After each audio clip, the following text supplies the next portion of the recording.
One of the most painful truths about being married to a narcissist is that it never starts off looking like a nightmare. It begins like a dream. At first, you're swept off your feet. The charm is magnetic. The attention feels intoxicating. And every moment with them feels like the kind of love you've always hoped for. They study you so well in those early days. They pick up on the little things you crave, the insecurities you hide, the ways you want to feel special. And they give you all of it, at least at first. It feels like destiny. It feels like finally someone understands you better than anyone ever has. And that's the cruel genius of it. They don't lure you in with cruelty. They lure you in with intensity, with promises, with passion so overwhelming that it makes you believe you've found the love of your life. That's why it's so devastating, because what begins as love slowly reveals itself as control.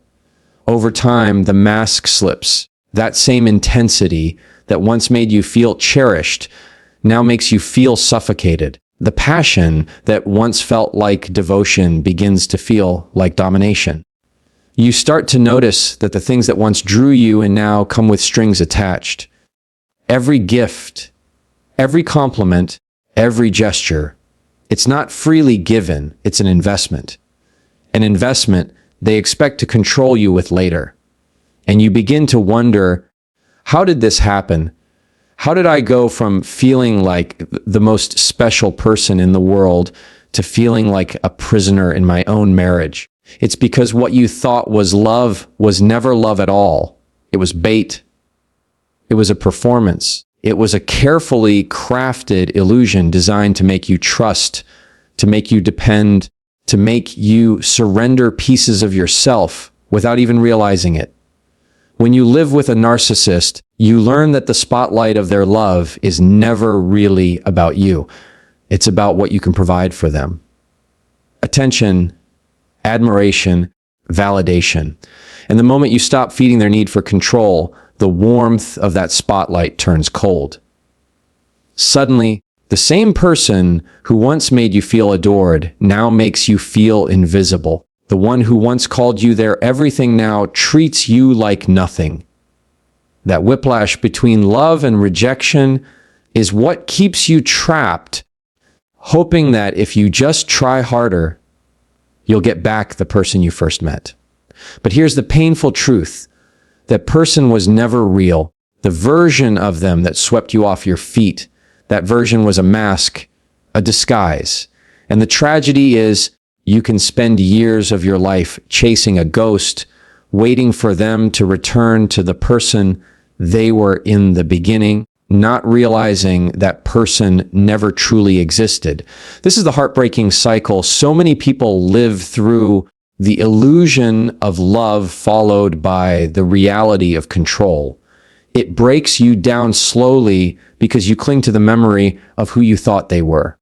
You keep telling yourself, if I just love them enough, if I just change enough, if I just give enough, maybe I'll get that person back. But the truth is, the more you give, the more they take. The more you bend, the more they break you. The more you lose yourself trying to hold on to that illusion, the tighter their grip becomes. And I know it hurts to hear this, because admitting that the love you thought you had was an illusion. It feels like betrayal at the deepest level. It feels like losing not just your partner, but also the dream you built around them. But here's the light in all of this. Recognizing the illusion is the first step to freedom. When you stop waiting for the mask to come back on, you start to see clearly. You start to separate what was real from what was manipulation. And you begin to understand that love, real love, doesn't demand control. Real love doesn't leave you feeling small, invisible, or guilty for simply being who you are. So if you find yourself clinging to that version of the person you once met, remind yourself of this. The most painful truth is also the most liberating one. The love you thought you had was never love. It was control dressed up as affection. And once you see that clearly, you no longer have to live under that illusion. You can stop chasing ghosts, stop fighting for a mask, and start reclaiming the kind of love that is real, the kind of love that frees instead of traps, the kind of love that values instead of controls. Because no matter how convincing the illusion once was, you deserve something far greater than control. You deserve love that's real. One of the heaviest burdens of being married to a narcissist is the constant emotional exhaustion that comes from living in their world. It's not just the arguments. It's not just the disagreements. It's the way you are made to doubt yourself every single day. You wake up already bracing yourself for what's coming. You go to bed with the weight of conversations, replaying in your mind, wondering if you said the wrong thing, if you upset them without meaning to, if tomorrow will be better, or if tomorrow will just be worse. The truth is, living with a narcissist feels like walking through a storm that never passes. Some days it's silent tension. Other days it's sudden explosions. And no matter how much effort you put in, it never feels like enough. Because the goalposts keep moving. What made them happy yesterday won't make them happy today. What kept the peace last week won't guarantee peace this week. And the longer you stay in that cycle, the more you start to wonder if maybe the problem really is you. That's the most damaging part. It's not just the exhaustion, it's the self-doubt. You can be the most confident, grounded, capable person, but when you're married to someone who constantly shifts blame onto you, who twists reality until you can't trust your own memory, you slowly begin to question everything about yourself. You hear words like, "You're too sensitive. You're overreacting. That never happened." Enough times, and you start to believe it. That's the power of gaslighting. It chips away at your confidence until you no longer feel like you can rely on your own judgment. And so you keep trying harder. You give more, you adjust more, you compromise more, thinking maybe, just maybe, if I can be the right version of myself, the arguments will stop, the criticism will end, the relationship will finally feel like love again. But here's the painful truth. No matter how much you change, it will never be enough. Because the problem isn't your effort. The problem is their need for control. And the harder you try to fix it, the deeper you fall into their trap. What makes it so exhausting is not just the fights themselves, but the emotional roller coaster that follows them. One moment they tear you down. The next, they may show a glimpse of affection, just enough to make you stay hopeful. That cycle of abuse, followed by crumbs of affection, is what keeps so many people stuck. Because you remember the good moments, and you cling to them even though the bad moments far outweigh them. It's like chasing drops of water in a desert. You're starving for real love, and they know exactly how to give you just enough to keep you from walking away. But over time, that takes a toll. Your energy drains. Your spark fades. You stop laughing as much. You stop dreaming as much. You stop believing in yourself the way you once did. The person you were before, the one full of life, full of hope, begins to feel like a stranger.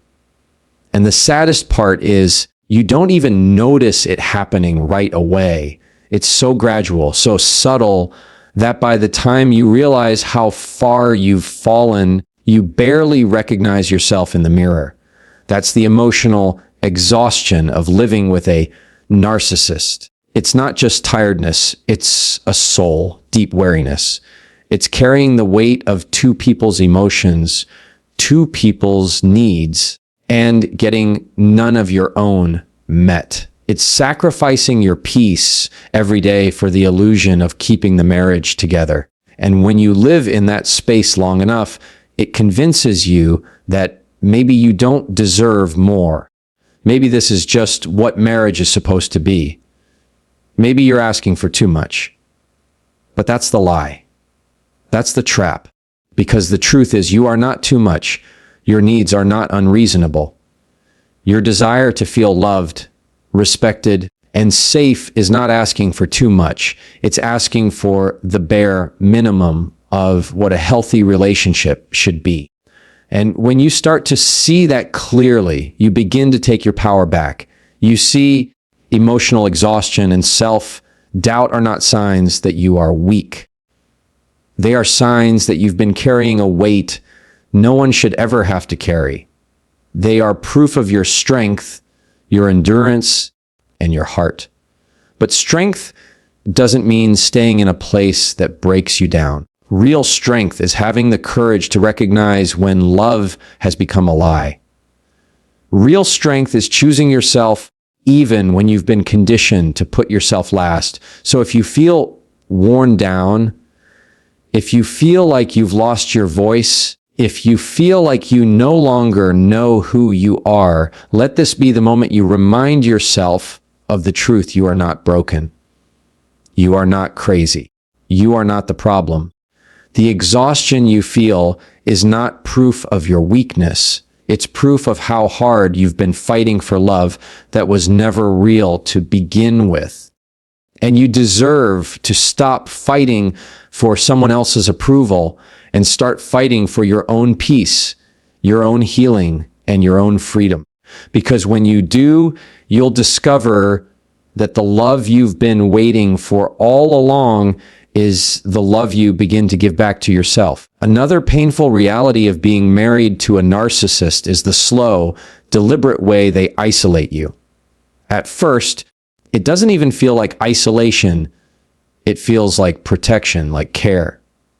They'll say things like, "I don't think your friends really respect you," or "Your family doesn't understand us like I do."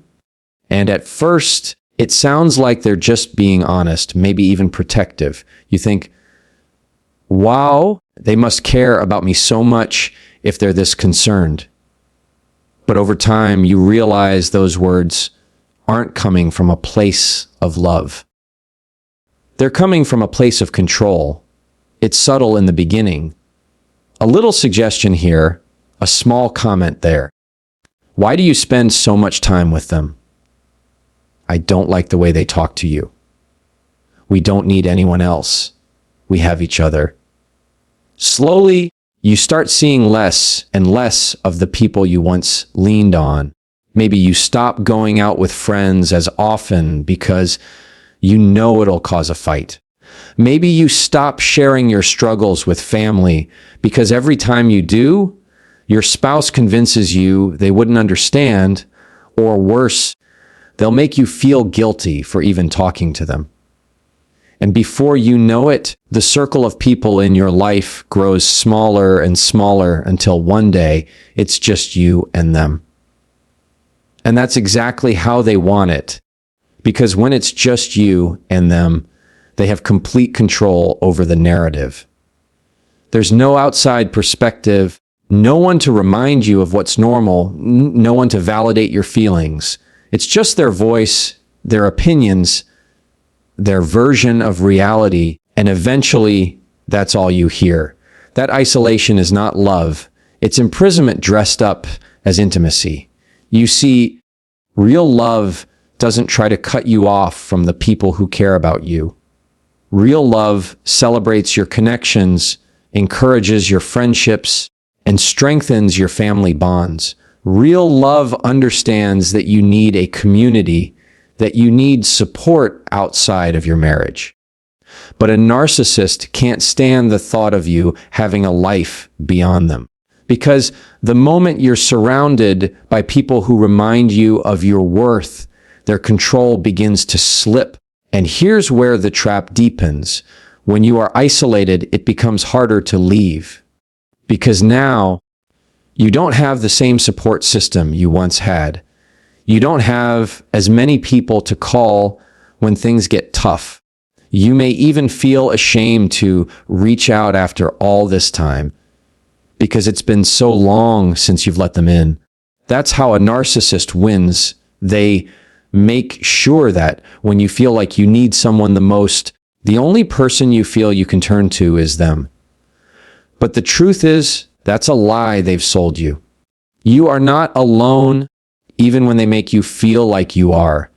The people who loved you before, the people who stood by you once, they still care. They may not know the full story. They may not understand what you've been through, but their love for you hasn't disappeared. And sometimes reaching out, even in your most vulnerable moment, is the first step to breaking free from that cage of isolation. I've seen so many people believe they had no one left, only to realize when they finally opened up that there were hands ready to catch them, hearts ready to support them. But the hardest part is breaking through that lie, that conditioning that tells you it's safer to stay silent, that no one will understand, that you're better off keeping it all to yourself.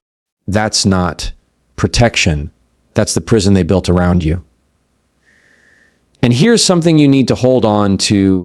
You were not meant to do life alone.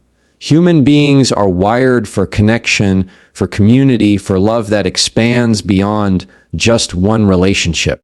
If someone tries to shrink your world down to just them, that's not love. It's control. And you deserve a love that makes your world bigger, not smaller. You deserve a love that celebrates every bond you have, not one that tears those bonds apart. So if you find yourself feeling isolated, wondering why your circle has grown so small, ask yourself this: who benefits from your silence? Who gains when you have no one left to lean on but them? And then remember that real love never fears competition, because real love knows it's strong enough to stand beside every other connection in your life. The painful truth is that narcissists isolate you to control you. But the liberating truth is that the moment you recognize it, you can begin rebuilding those connections, reaching out for support, and finding your way back to the people who remind you of your worth. Because no matter how much they've tried to convince you otherwise, you are not alone, and you never will be. When you're married to a narcissist, you learn to live in a constant state of alert. It's like walking on eggshells every single day. You measure your words, you monitor your tone, you overthink every move. Because deep down you know that anything, absolutely anything, can set them off. It could be the way you phrased a sentence, the way you looked at them, or even the fact that you didn't respond quickly enough to a question.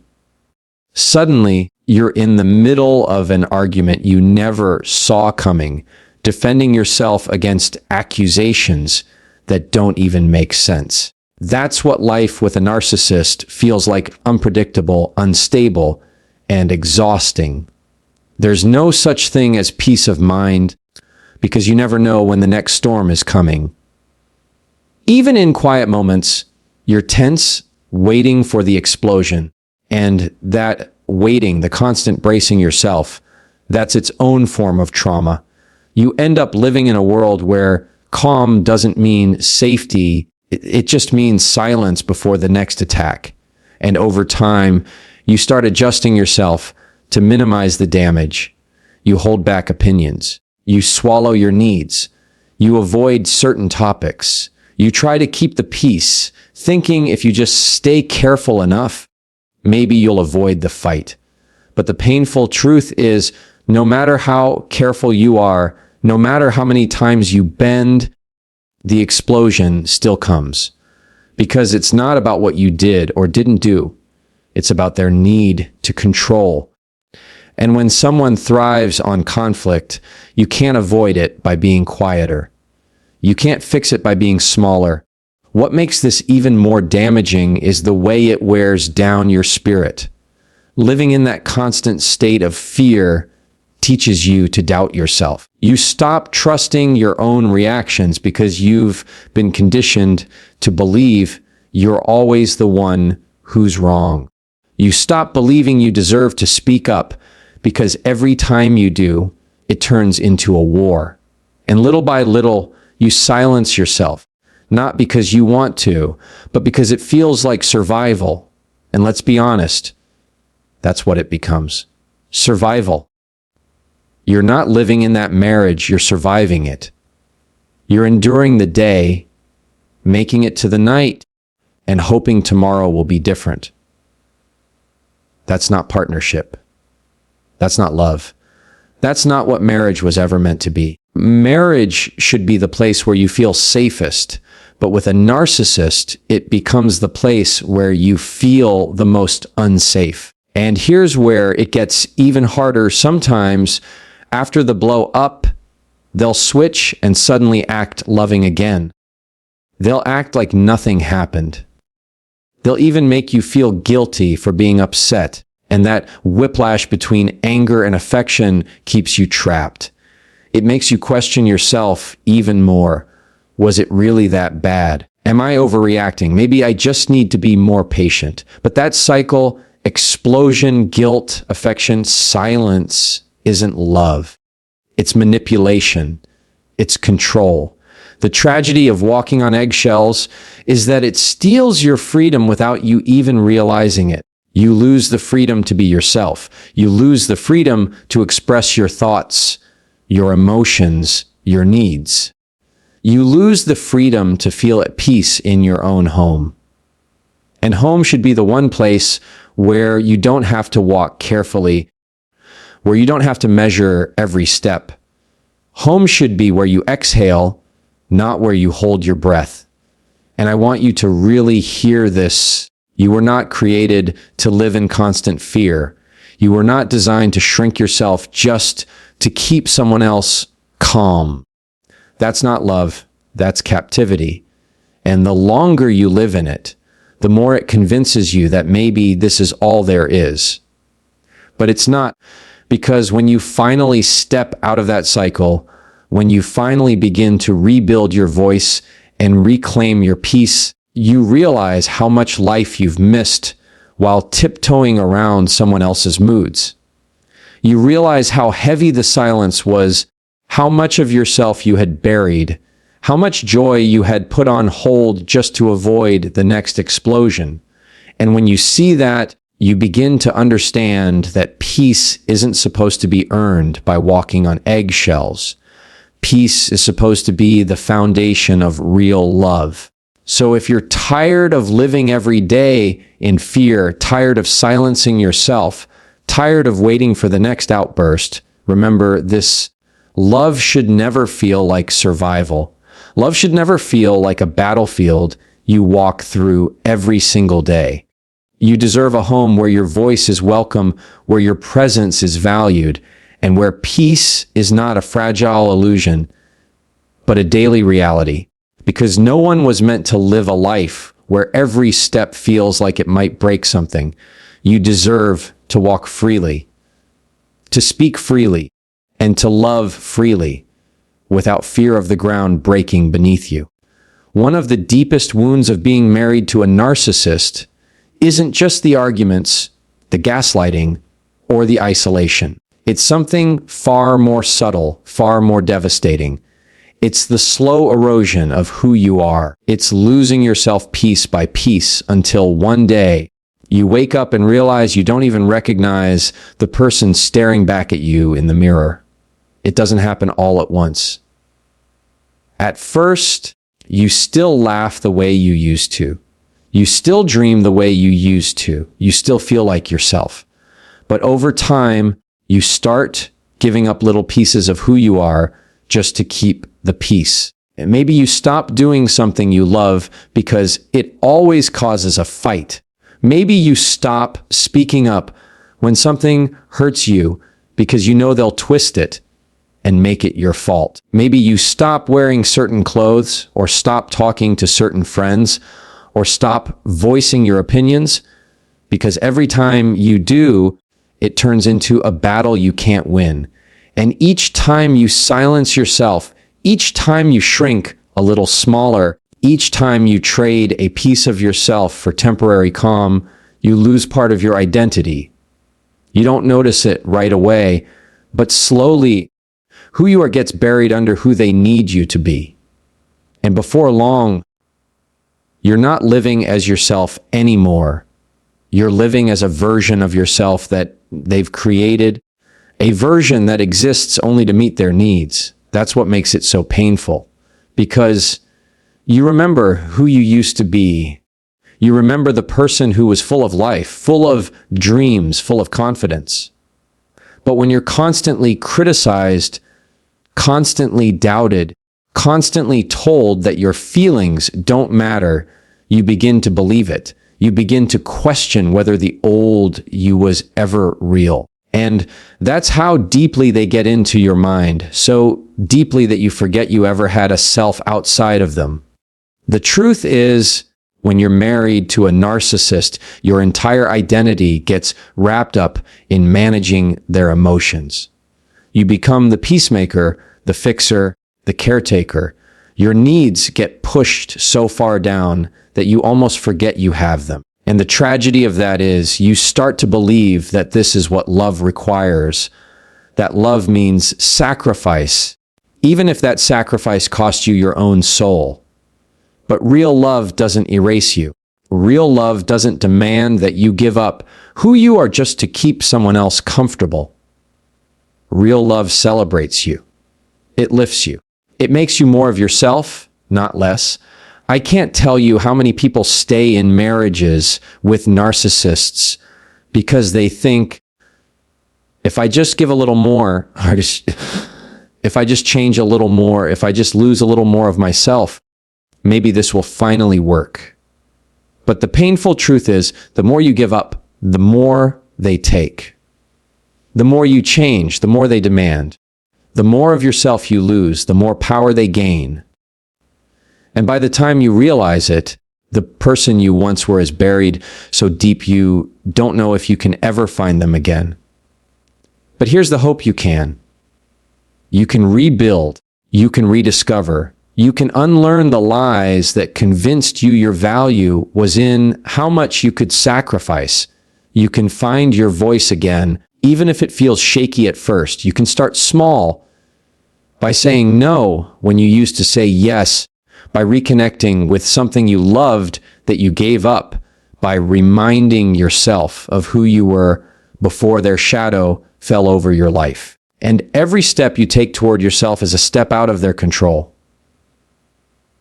Every time you honor your own needs, every time you reclaim a piece of your identity, you weaken their grip. Because the one thing a narcissist fears most is you remembering your worth. Once you do, once you see clearly that you are not defined by their approval, you begin to rise. And when you rise, their control no longer works. The silent erosion of identity is one of the greatest tragedies of being married to a narcissist. But it can also become the beginning of your greatest triumph. Because once you realize how much of yourself you've lost, you can make the decision to find yourself again. And the beautiful thing about rediscovering who you are is that you often come back stronger, wiser, and more grounded than you ever were before. So if you feel like you've lost yourself, if you feel like you no longer know who you are, don't lose hope. That person you were, the one who laughed freely, who dreamed boldly, who loved openly, they're still in there. They're waiting for you. And the moment you decide to stop shrinking for someone else's comfort and start standing in your own truth, that's the moment you begin to rise from the ashes of who they tried to erase. Because no matter how much they tried to strip you of your identity, they can never take away your ability to claim it back. The hardest truth of all, the one that takes the most courage to face, is that freedom and healing don't begin when they change. They begin when you choose yourself. For so long, you've probably told yourself, if they just realize what they're doing, if they just go to therapy, if they just love me enough, maybe things will get better. And I understand why. It's human to hope. It's human to want to believe that love can fix what's broken. But with a narcissist, change doesn't come from your effort. It doesn't come from your sacrifice. It doesn't come from you losing more and more of yourself.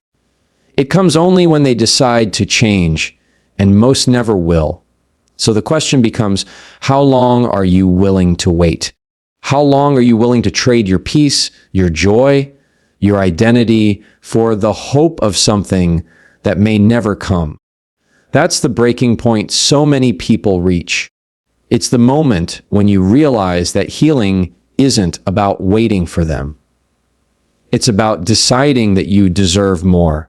And that's where the journey to freedom begins. It's not easy. In fact, it's terrifying.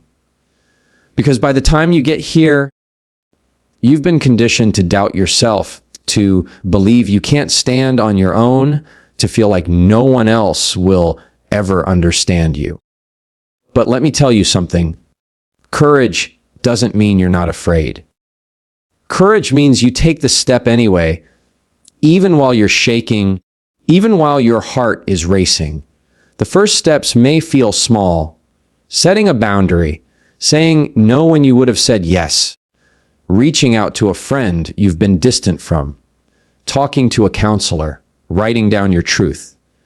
And each step feels like a rebellion because in their world, you were never allowed to choose yourself. But the more steps you take, the stronger you get. And that's how healing works. It doesn't happen in one big leap. It happens in a series of choices where you keep deciding over and over again that your peace is worth protecting, that your voice is worth hearing, that your life is worth living.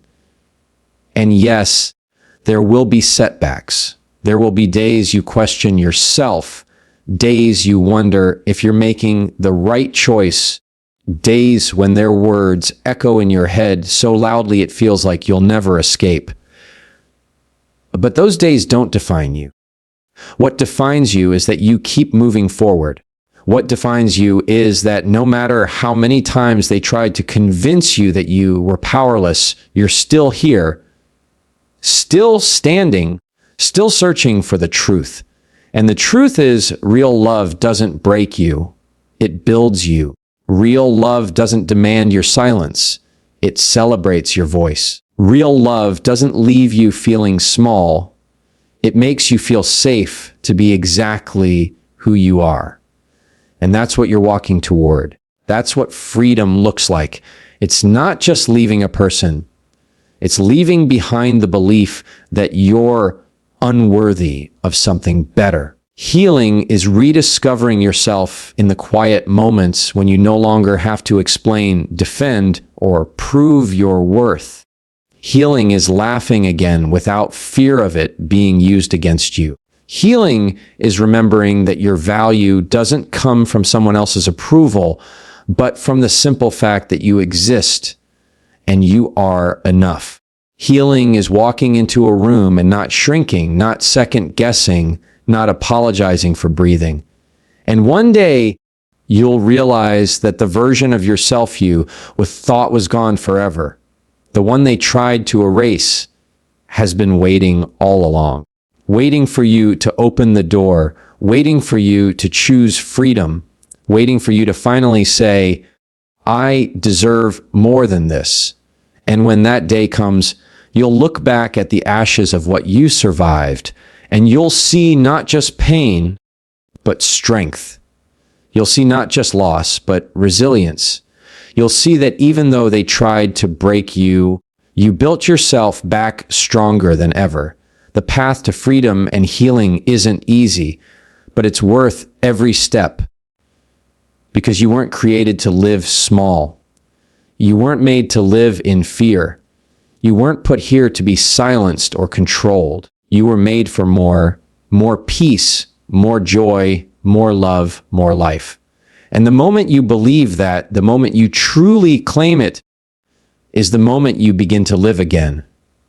Because no matter what you've been through, no matter how broken you feel, you are not beyond repair. You are not too far gone. And the most painful chapter of your story can become the beginning of your greatest freedom